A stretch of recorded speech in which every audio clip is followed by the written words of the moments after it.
The Jesuit priests have been infiltrating every institution, and they're ready now for a takeover. I want you to pay close attention to this first person that we're going to interview. He's an ex-Jesuit priest, and he tells you about the infiltration by the Jesuits. Especially I work in dealing with the infiltration of churches and religious institutions as well as government. That cover a tremendous number of institutions. And the purpose of that infiltration was what for? Well, the purpose is what the Roman Catholic system has all the time as her own purpose, is to infiltrate, to penetrate all the areas of life where the Roman Catholic can have control and access for the coming world government. What that means is, in preparation for that world government, the Roman Catholic institution, especially since the establishment of the Jesuit order in 1541, throughout all these 500 years, they've been in preparation and through infiltration and penetration of every level of society in order to take over the world politically and religiously. There are two doctrines that define very well these dangerous goals of the Roman Catholic institution. Two doctrines define this very well. One is called the doctrine of the apostolic succession, and that is dealing with the papacy. And the other is the doctrine, the temporal power, and that is dealing with world government. Of course, both, because you can see that even the Pope and his own individual office, he meet those requirements. He is not only the head of his church, as he called himself, John Paul II, the present Pope. He said he is the pastor of his church. He is not only that, but he is the head of his state, of his country. What that means, he is the head of a political state. Both combinations are in one office. They are, in prophetically speaking, that is what we see in the book of Revelation. The political power always hand to hand with the religious power. I did training in monasteries and convent where I prepare cursigistas, the Legion of Mary, the Blue Army, many of these militant organizations. I train and prepare how they can become Baptists, how they can become Adventists, how they can become Methodists, how they can become Presbyterian, how they can become Pentecostal, and all these areas where they must infiltrate any area. You bring up one of the other questions I have. Might as well ask it now. Particularly the Blue Army. Is that in some way connected with the Fatima? That's correct. Is yes. that to protect it, or that they are the army that creates the greatest promotion of that cult, of that satanic cult here in United States. In every country, the Roman Catholicism display this promotion to the so-called Virgin. There is not even Mary, the Mary that we know in the Gospel, but a distortion of that really, truly Mary of the Gospel. They display to different militant organizations the promotional need for certain saint or virgin, whatever. And the Blue Army is the greatest promoters of the call to Mary here in the United States. The Opus Dei is another arm of the Jesuits. What that means, you have Masons, you have Illuminatis, you have the New Age movement, you have the Trilateral Commission, you have the Club of Rome, you have so many others. They are in different areas working through certain programs what they need in that particular area where these organizations move, whether are secret or public organizations, they need to control certain area of certain people. And this is where and how they'll be ready to have them under control through these organizations. The Opus Dei mainly, they move next to what they call Christian democracy. The so-called Christian democracy is an outgrowth of these Opus Dei. It's exactly the words in Latin precisely define that. The Latin definition is for Opus Dei is the work of God. What that means, the Opus Dei, Opus meaning the work, and then you have how you call Dei, Opus Dei, the work of God. When the Council of Trent occurred, it was controlled by the Jesuits. Yes. How about the Vatican II? Now, connection. Yes, the connection is very, very, very prophetic. I will say this, and I think that will clear the whole point here, because it's so prophetic that while the Council of Trent was the first council to be managed by the Jesuit order, the Vatican Council was brought about by the same Jesuit order with the same intention. And you know the intention of the Council of Trent. The intention behind the Council of Trent was the Counter-Reformation. What was the intent of the Vatican Council II? Another Counter-Reformation, but called today, how you call it? Renewal. You see the point? Now, the change wasn't made, but the intentions were the same. Yes. See, more sophisticated today. Yes. You see, the Counter-Reformation was taken to the Council of Trent. That was the entire Counter-Reformation was performed by the Council of Trent, decrees.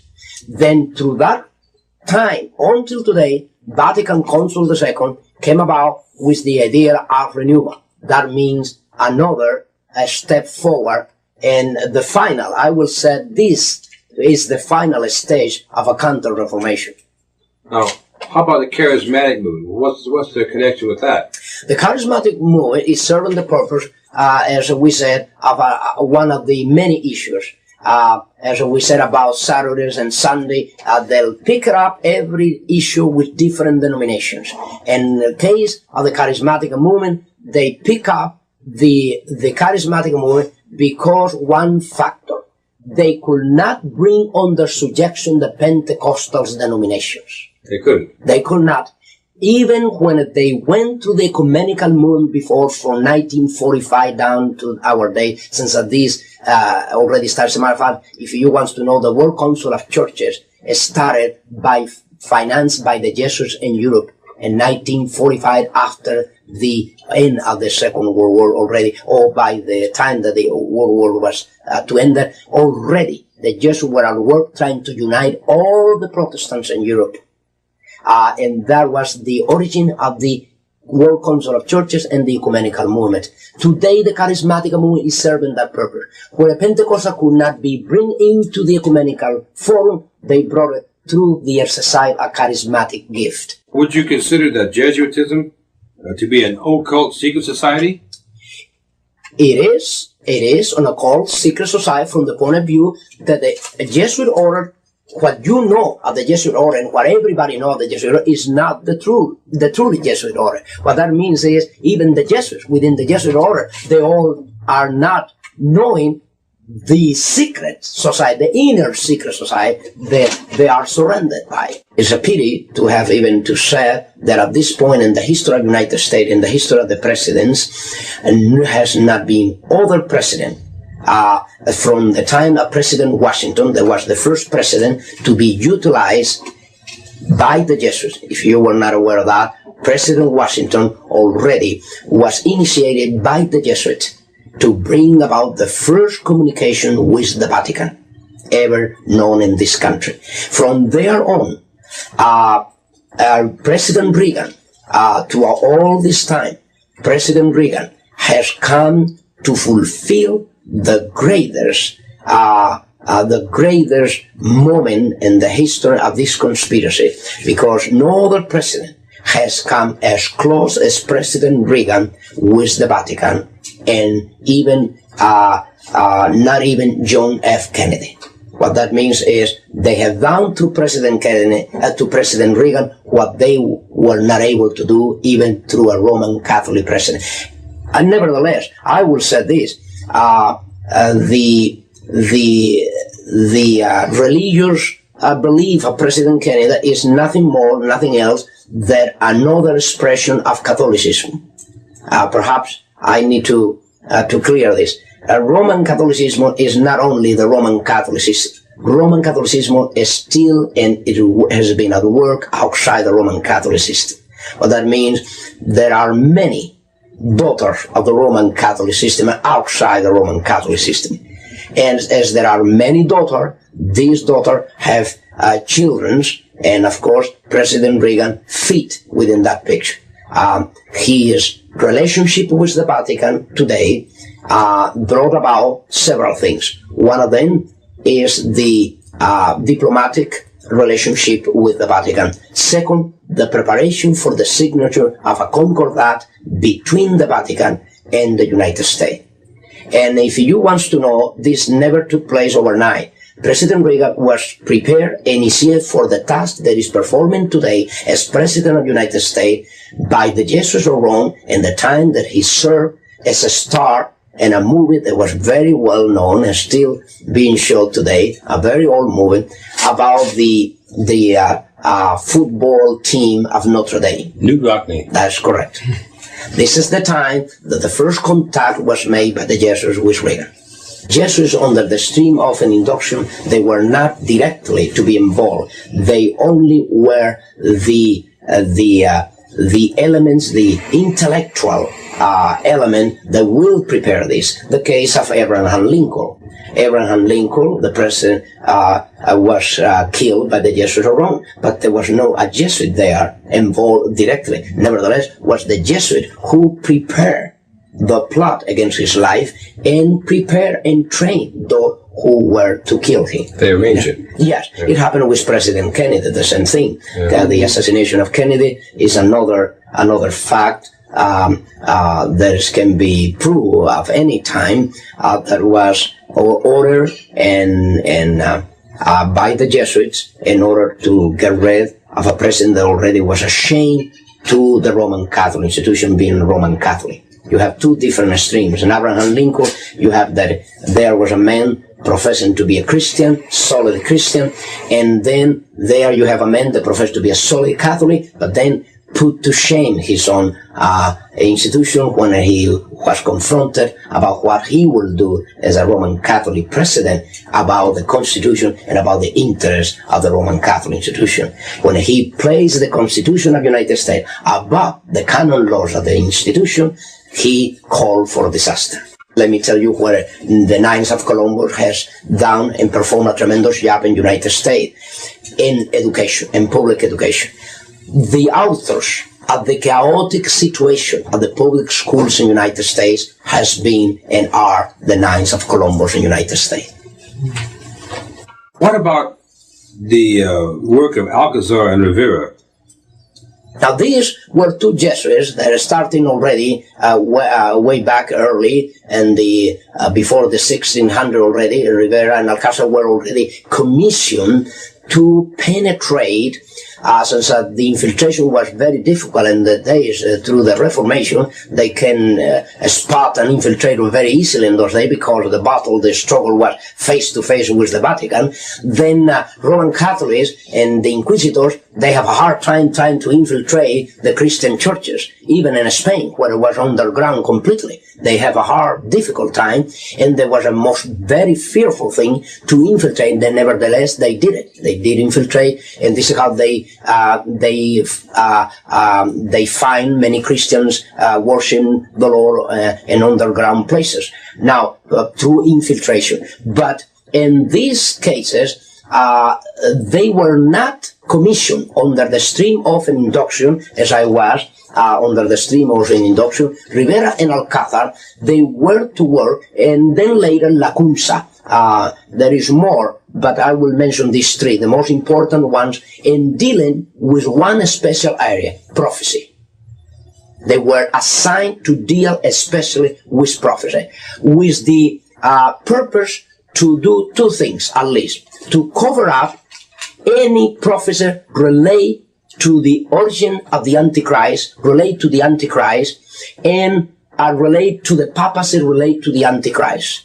And second, to cover up any idea that the Roman Catholic institution was never a Christian church, as I pointed out before. What that means is to make possible in Bible commentaries and church history that the Roman Catholic institution always will appear as a Christian church, fall in apostasy, and then need a renewal. And need of renewal. That was the idea that Rivera, Alcázar, and Lacroix tried to trace. Among other things, they tried to implement the idea that most of the prophecies of the book of Revelations were already fulfilled by the time of Nero. What that means is that don't worry about prophecies today. Don't worry about the Antichrist. Don't worry about a one-world government. Don't worry about nothing like that. Yes, that's correct. Walter Martin has been and confessed by him. As a matter of fact, I could mention that I have a debate already with Mr. Martin. I have already a debate with Mr. Gary Met, and I took them both by surprise. I took Mr. Gary Metz on radio by surprise. I not only persuade him, I force him to answer these accusations and these slanders. And then I took immediately Mr. Walter Martin and Anaheim. And both gentlemen, they were not looking really to meet with me. They were trying to avoid, if it were all possible, that confrontation that I did have with both. We have tapes of these confrontations and these debates. And then Mr. Walter Martin, he himself, even so that I knew his name and the list of very confident persons by the Jesuit order. What that means is that the Jesuit order will have a list made up in United States of people as well as institutions that are worth trusting.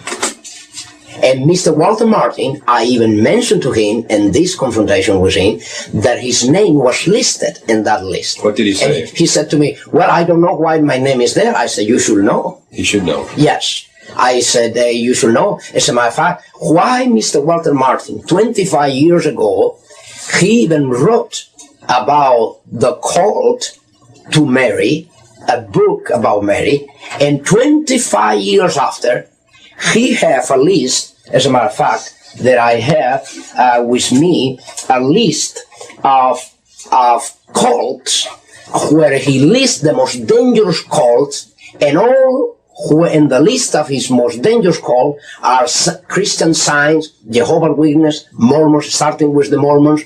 And suddenly, I was expecting that he will place at the top of the most dangerous cult Roman Catholicism, but were the Mormons. Now, the Mormons become the victim of Roman Catholicism not only, but become the victim of Mr. Walter Martin, because even the Mormons are the product of Roman Catholicism. The pressure for Sunday in the future is an issue. Is that a product of the Jesuits, or what do you know about that? Well, what I know is this, that even the Seventh-day Adventist denomination has been placed under the greatest setup and a real setup of all the history of the denomination. And the proof and evidence is that now the leadership is already in a position where they themselves cannot play the role of Frankenstein no longer, because they've been unveiled, they've been discovered, and their intents and their true intents, and cases where already most of them has been already trained, prepared by Jesuits to be where they are. So, will this Sunday issue seems to be on the president's desk to be signed? The moral majority is pushing for it. The Lawyers' Day Alliance has pushed for it from its inception. That was one of the reasons it was created. Yes. So in other words, you think that for example, the Adventist leadership are going to fold up? No, that is not true. No. In the how the denomination has been set up and their keeping of the Sabbath is this. The Roman Catholic institution already, and this is why you had Biacochi and some other elements within the denomination, there already has been even and condecorated by the Vatican concerning their work. And actually, the Roman Catholic institution is preparing the greater surprise of them all, because it's not going to be even Sunday that they are going to be after. It's going to be Saturday, and you will see why. The reason of this is when already Catholicism came about with the idea during the Vatican Council II that a Roman Catholic Mass that was only to be performed on Sundays as to be the only valid Mass for Roman Catholic. Even if they go any other day, Saturday, Friday, there was no valid a Mass for their obligations. Now, during the Vatican Council, the second session, suddenly the whole picture changed, and you know what for. The whole picture changed and said, now Saturday Mass is considered to be valid Mass as Sunday Mass. But that means not only that, more than that, Saturday Mass can replace Sunday Mass. But it's the Protestants, yes, not the Jesuits that appear to be pushing for the Sunday, for national Sunday law. Yes, actually, this is to trigger a reaction to really make you for a cover-up. The issue here is not even Saturday, is not even Sunday. The issue here, whether it's Saturday or Sunday, the issue here is the person of the Antichrist. You see, in matters of days, right now, the conflict is being utilized, the struggle between Saturday and Sunday is being utilized more for the benefit of Roman Catholicism than even for the benefit of the Christian Church. And that is how it has been exploited, to the point that already the Vatican approved, listen to this, approved the publication officially of Biacochi, see, and dealing with from his book called From Saturday to Sunday. Now, if the Vatican go as far as approving a publication as such, what do you think that is happening? Do you see the point here? Yeah. If the Vatican goes as far, telling an official, a member of the denominational body of the Seventh-day Adventists, I am the author of this book. I'm telling you that you have changed Saturday to Sunday. That you, as a Roman Catholic, you were the one that changed it. I mean, openly saying that there you did this. And the Cardinal said and come say, oh yes, we agree, we did this. We agree. Now, what are they trying to gain by doing this, by accepting this? What they are trying to gain? They are trying to gain the sympathy. They are trying to gain the life, and they are trying to gain the entire denomination as they have gained the Pentecostal, as they have gained the Protestants through different other issues. Nevertheless, they touch every other issue except the real issue. Through any other issues, like the tongues business, the charismatic gift, you see, they are dealing with their things where nobody can see what is behind. In other words, they cannot openly see any evil, because you will see the Vatican as a good in a good position, a renewal position, say, yes, we recognize that we did wrong, we changed from Saturday to Sunday, and we admit this, and we're going to do something about it. The Vatican Council did it. You see, we are going to incorporate now officially the Mass on the day of Sabbath. You see? Because the Bible's clear. Oh, yes. When they go that far, you can see one thing for sure. Now, there is, in this issue, in my own personal belief of the Scripture, you do not see that the issue in prophecy is one day or the other. The issue in prophecy is more than a day. Is more than a day. The issue in prophecy is who and where is the Antichrist now.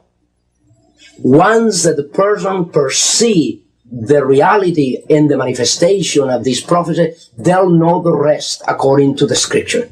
But when a person is blind to the reality of who the Pope is, and the Pope is granting every favor to every other denomination, they'll believe that the Pope is not such a bad guy at all, after all. If you want to do some homework throughout the news media, you will find something. As a matter of fact, not only throughout the news media, but you will find something very interesting even throughout film industry. There are a lot of movies has come, and a lot of article has been written up, and a lot of television show has come out, and even movies and TV and through radio, a lot of talk show has come out dealing with the very issues that I have dealt in these 4 parts of my testimony. They did not this before. Before 1979, over all these issues, everybody was quiet. Every other reporter will never inquire about celibacy and the problems of celibacy, about lesbian, about gays within the clergy, about the mafia and the relationship of the bishops and the cardinals with the mafia and the clergy, about the banks, international bank situation with the Vatican bank. Nothing of this was ever dealt with, except when these testimonies went out.